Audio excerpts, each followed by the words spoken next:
Number 1, Limehouse in the Dogwood Stable colors. One of 2 horses in the race, trained by Todd Pletcher, ridden by Jose Santos, who won the Derby last year on Funny Side, winner of the Hutchison and Tampa Bay Derby, then third to the Cliff's Edge in the Bluegrass Stakes.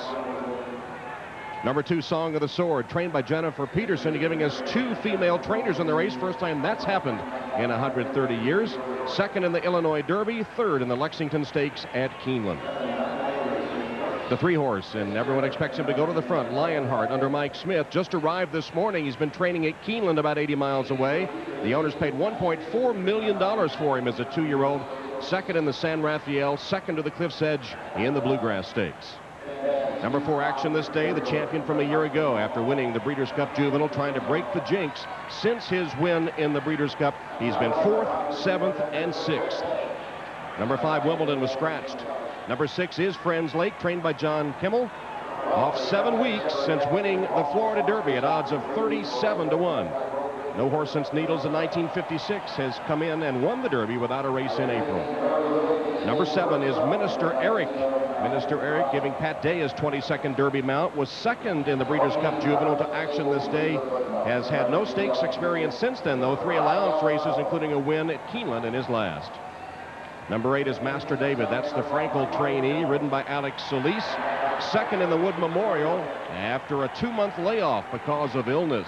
Pretty impressive race. The 9-horse St. Avro was scratched. Number 10 is Imperialism, the most experienced horse in the field with 15 lifetime starts. Kent DeSormo up. Winner of the San Vicente and the San Rafael, and then third in the Santa Anita Derby, but interfered with and moved up to second. Number 11, the Cliff's Edge. Nick Zito looking for another Derby win.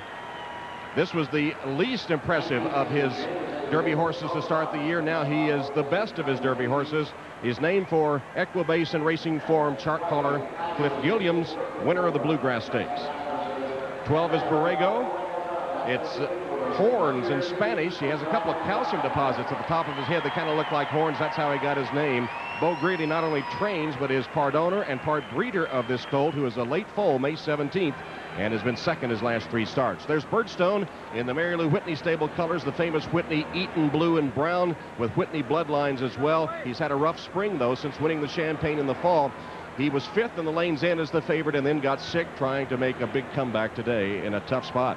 Number 14, Read the Footnotes, a New York bred who's been off 7 weeks since he ran 4th as the favorite in the Florida Derby. He was very impressive before that, though, in winning the Fountain of Youth.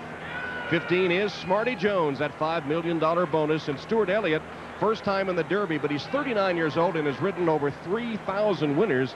Based in Philadelphia Park, Smarty, as you see, 6-4-6. Number 16 is Castledale, the Irish bred winner of the Santa Anita Derby. Frank Lyons, who picked him out in Ireland, is Irish himself, a former trainer, now a TVG commentator. Winner of the Santa Anita Derby at 30-1. Number 17, Pollard's Vision, blind in the right eye, the 2nd horse trained by Todd Pletcher. Wire-to-wire winner of the Illinois Derby, just like War Emblem a couple of years ago. Number 18 is Tappet. Michael Dickinson is the trainer. Raymond Dominguez, who led the nation in wins last year, based in Maryland, is the jockey. First ever Derby mount for Dominguez, first for Dickinson, too. This horse gets a pint of Guinness every day. Brilliant. Number 19 is Pro Prado. Bob Holtis is the trainer. It's his 3rd Derby horse. He's not like those 17-year cicadas, actually. 16 years apart for the Derby horses of Holtis. 22-year-old John McKee, the youngest jockey in the field. And Quinton's Gold Rush was a handful coming out of the tunnel. He ran one of the Churchill Downs employees into the wall as he made his way to the track. Corey Nakatani still in the saddle. Steve Asmussen trains Quinton's Gold Rush, who won the Lexington in his final prep and expected to show some speed from the outside post position 20. And that's the field for the 130th running of the Kentucky Derby. We're just as Donna's trusty mount. They're starting to load in for the Kentucky Derby. And we'll also keep an eye on Smarty Jones. Remember, Smarty is the number 15 horse. Remember, we talked about the accident he had in the gate where he reared up and had a horrible accident, fracturing his skull. Sometimes he can be just a bit reluctant to go in, too. Right now, they're having trouble getting, is that Limehouse they're having trouble getting in, Charles? Limehouse is getting a little problem to load. He pitched a fit here last year when he won a stake, when he ran in the stake here a year ago, but seems to be in now and no problem. Birdstone goes in, and Song of the Sword. And there's the horse that many expect will show the early speed, Lionheart, from the number 3 post under Mike Smith. 14 is Read the Footnotes. Many people think he has a big chance. 2 at a time, you guys, 2 at a time. After winning the Fountain of Youth at Gulfstream, he bounced, as they say in horse circles, which means that that took so much out of him he didn't have much left for the Derby, but many think he'll come back from that 7-week layoff. Smarty went in without a problem. You saw Smarty in the blue, number 15, go in without a problem here. Number 16, Castledale, winner of the Santa Anita Derby.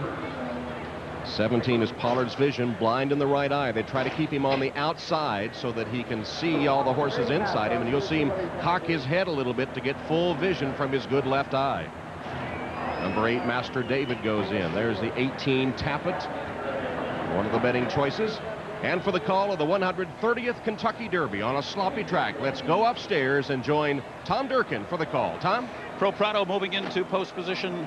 Number 17 in this field of 18, and the final horse to move into line on the far outside will be Quinton's Gold Rush. Quinton's Gold Rush, who could be looking for that early lead today. Quinton's Gold Rush is just the last one behind the gate, and he's giving the assistant starter a little problem here. Quinton's Gold Rush and jockey Corey Nakatani. The horses to look for leaving the starting gate will be Quinton's Gold Rush, number 10, Smarty Jones, number 15, who's got some speed, and Lionheart, number 3. Ready for the start. And they're off in the Kentucky Derby. Imperialism got a little bump from the cliff's edge at the start. Read the Footnotes comes away in good order, and there's Lionheart flashing his early speed today. Minister Eric is up close to the pace. Limehouse down toward the inside has been taken back. Quinton's Gold Rush on the far outside. Bias for the first time. Lionheart leads the way in a host of pursuers. Minister Eric is there. Read the Footnotes is third. Smarty Jones very eager. He's fourth. Pollard's Vision is there on the outside, and Quinton's Gold Rush stacks 6 wide as they move into the clubhouse turn. Farther back, Master David is running along in 7th position. Borrego is 8th on the outside. Pro Prado moves up into 9th. Birdstone is 10th and in between horses. Limehouse is saving ground 11th. Castledale in the clear. He's now running in 12th. Friends Lake is now 13th. Song of the Sword is 14th. Tappet is running together 15th and 16th with the cliff's edge. And Imperialism is 17th. He has but 1 horse beaten, and that is action this day. The opening half mile, 46 and 3/5 seconds. And Lionheart throws down the gauntlet and opens up by 3. Testing fractions for him, 5 furlongs to go. Smarty Jones is a stalking second as they approach the far turn. Pollard's Vision in the clear, and he's right there third. Minister Eric down on the inside, moving from 4th. Read the Footnotes is handling the track well. He's 5th between horses with a half mile to run. They run 3/4 in 1:11 and 4. Borrego's beginning to pick it up on the outside. Pollard's Vision threads his way through in between horses, and there goes Tappet.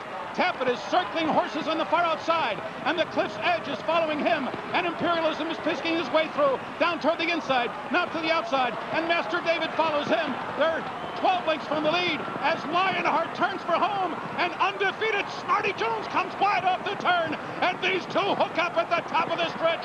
Lionheart is all heart, Smarty Jones is all out, and those two deadlocked at the 8th pole, and Smarty Jones is roused to the lead by journeyman jockey Stuart Elliott, and they have taken the lead away from Lionheart. Farther back, it's Limehouse and Imperialism, and here is the first undefeated winner of the Kentucky Derby since Seattle Slew in 1977. Smarty Jones has done it. Lionhouse was 2nd, Imperialism finished 3rd, and Limehouse was 4th. What a moment this must be for Stuart Elliott. A 39-year-old journeyman, he has just won the race of a lifetime. And put it in the bank in a big way. A $5 million bonus to boot. Smarty Jones, 7 for 7. The first unbeaten Derby winner, as Tom said, since Seattle Slew, and only the 5th in history to go into the Derby undefeated and come out and wear the roses.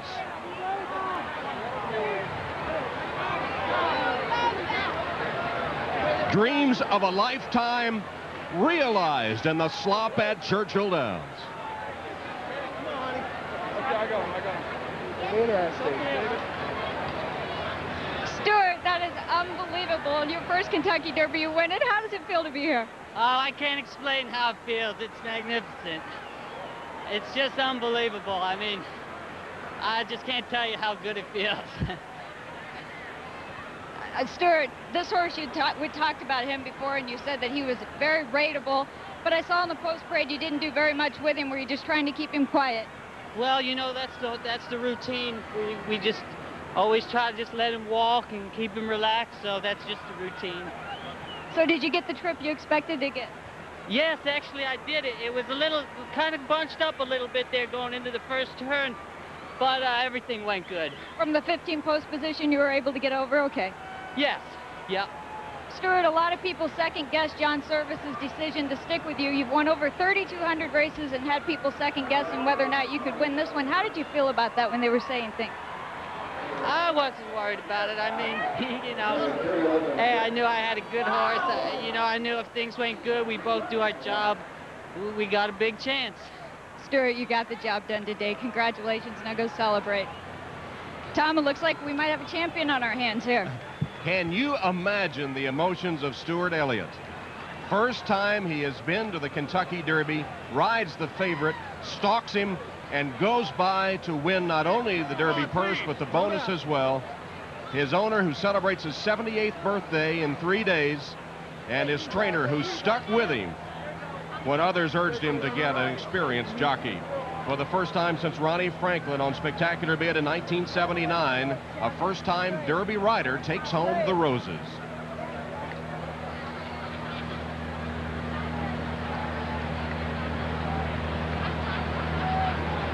And here's the unofficial order of finish. Smarty Jones, Lionheart, who gamely once again hanging on despite setting the early fractions, and Imperialism, who came from way back to get the show money. But all eyes here on Smarty Jones. The fans believed he has a sprinter's pedigree and a sprinter's running style. And every time the distances increased, there were doubters that he could go that far. Well, let me tell you, he can go 1.25 miles, as he proved today. And Stuart Elliott in the Derby for the first time takes him to victory. Here he is collaring Lionheart.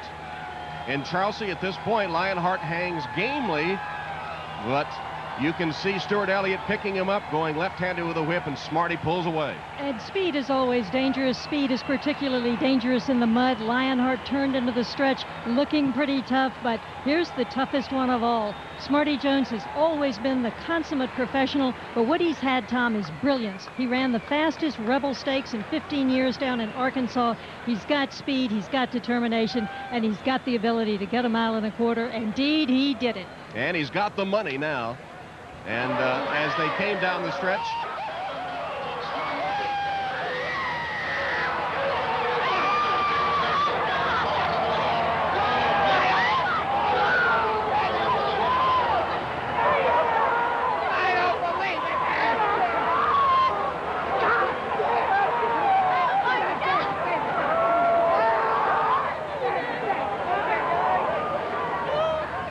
trainer John Service said he wouldn't come to the Derby till he had a horse that could run in it.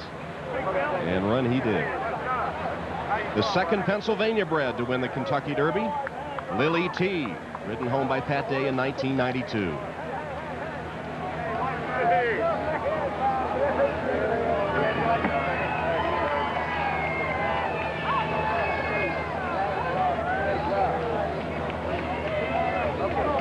Pat's mother, Mildred McNair, who died in 1989, was nicknamed Smarty Jones by her grandparents, and this colt foaled on her birthday, February 28th. The same birthday as Dolores Service, the mother of John Service. We told you it was a story that a screenwriter would scoff at. Well, it had a happy ending, as Smarty Jones proved all the doubters wrong today. Let's go to Bob Newmeyer. I have runner-up rider Mike Smith on Lionheart, and Mike, I think most of us knew you would be on the lead. I imagine to try to get this colt to relax was your goal going into this race. Did you succeed in that during this running? We did at times. He left there very quick, but did relax. And then as we got to running down the straight the first time, the crowd got to screaming, and boy, he jumped on the bridle, at different points in the race whenever he'd hit the crowd. But all in all, he ran a dynamite race. Mr. Biancone did a wonderful job with his colt, and he ran hard today. We just got beat today by the horse that was better than us today. Hopefully down the road we'll change the outcome. Mike, was there a point during the running that you thought you could steal this thing on the front end? Going into the far turn, I was still sitting very comfortable. I actually looked up on a teleboard up there and seen that Smarty Jones right behind me. I said, well, I'm going to hit this turn and see if I can steal away, and I did, but again, the winner was just too much for us today. He stayed with me when I did it and then run me down. And Smarty Jones down the lane, and Stuart Elliott, and I know as a rider you must feel for Stuart, a guy that's been riding for a lot of years at a lot of racetracks. Well, a lot of people, of course, they all heard about him now, but he's always been an extremely talented rider. And John Service, I tell you what, one of the greatest young trainers around, and I'm very happy for them both. Good luck, Mike. Thank you. Well, Lionheart certainly ran with a Lionheart, finishing second here in this Derby this afternoon. All right, Bob. Smarty Jones came into the Derby as the 17th horse to enter the Derby unbeaten, and he becomes only the 5th to have won it. Regret the filly in 1915, Morvich in 1922, Majestic Prince in 1969, and the great Seattle Slew, who won the Triple Crown while undefeated in 1977. There are the payoffs. 10-26-20, 480, Lionheart, 825.80, Imperialism, 620. The Exacta paid $65.20, the Trifecta $987, and the Superfecta 15, 3, 10, and 1 paid $41,000. The time 2:04, but the time not important today. Here's is what is important: the placing of the garland of roses over the withers of Smarty Jones, John Service, and Stuart Elliott in the spotlight, along with their unbeaten colt. Smarty Jones wins the 130th Kentucky Derby.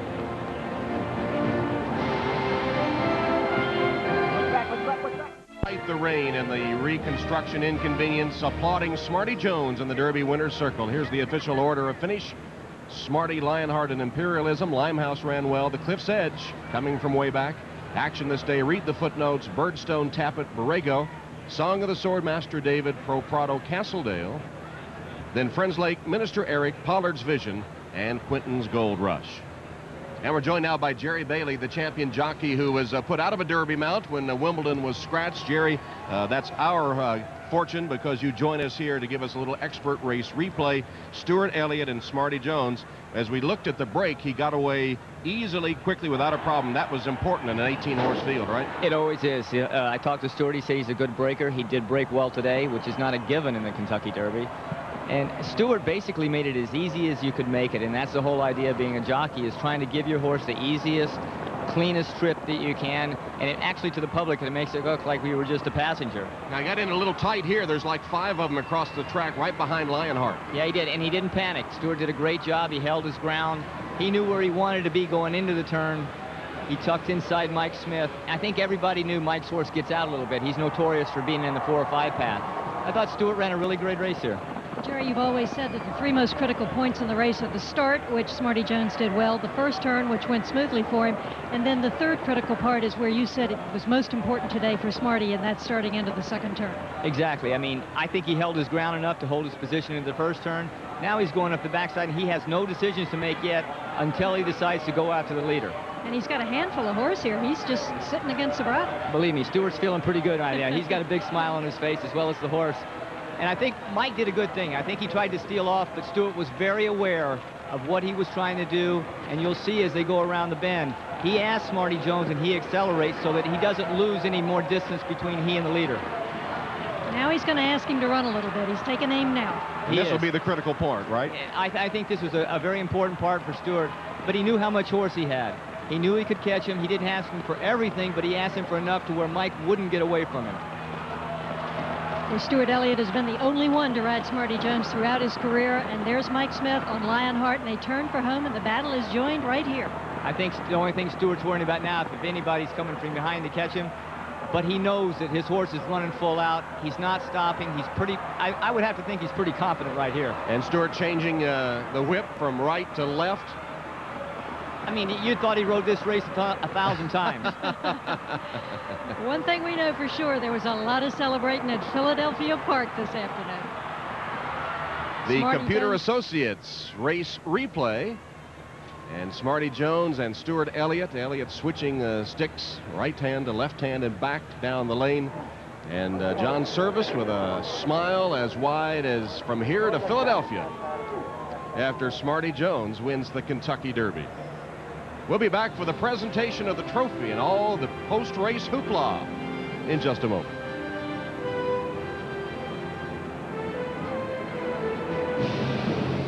Company and its fleet of airships reminding you to enjoy the drive on Goodyear's new Assurance tires.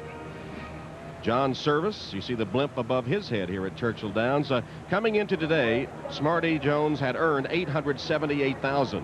With his share of the Derby purse, $854,000, and his $5 million bonus from Charles Sella of Oaklawn Park, his total earnings now $6,733,000. Astounding. That's worth some applause. Here's the look, Jerry Bailey, from the blimp of the critical part of the race.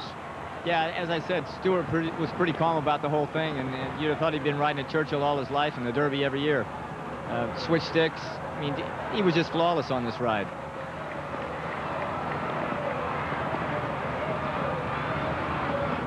And here comes Roy Chapman in his wheelchair being wheeled into the Churchill Downs Winner's Circle. Owner of Someday Farm, Chester County, Pennsylvania. And his horse has become the second Pennsylvania bred to win the Kentucky Derby. His wife, Pat Chapman. And awaiting the owner's arrival for the official presentation. And Stuart Elliott has remained aboard Smarty Jones, walking him to keep him okay as the owner makes his way to the winner's circle. And that grass course a little soggy at the moment. There's Mr. Chapman.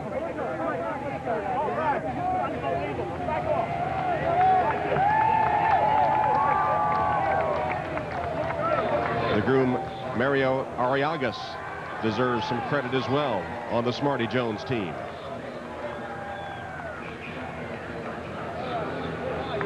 And if you're interested in the payoff for the Kentucky Oaks Kentucky Derby double, Ashado won the Oaks yesterday.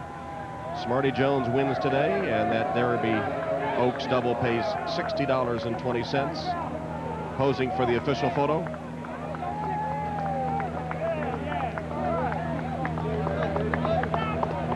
The grandsons enjoying the moment as well. This is some happy story. Still more to come from Churchill Downs. Welcome, Bath. And a cooling out after winning the Kentucky Derby and seemingly not turning a hair in doing it. He had a golden trip, and he wins the Derby. And in 2 weeks, we'll go after the second leg of the Visa Triple Crown at Pimlico in the Preakness Stakes. But he takes the roses at Churchill Downs in the 130th Derby.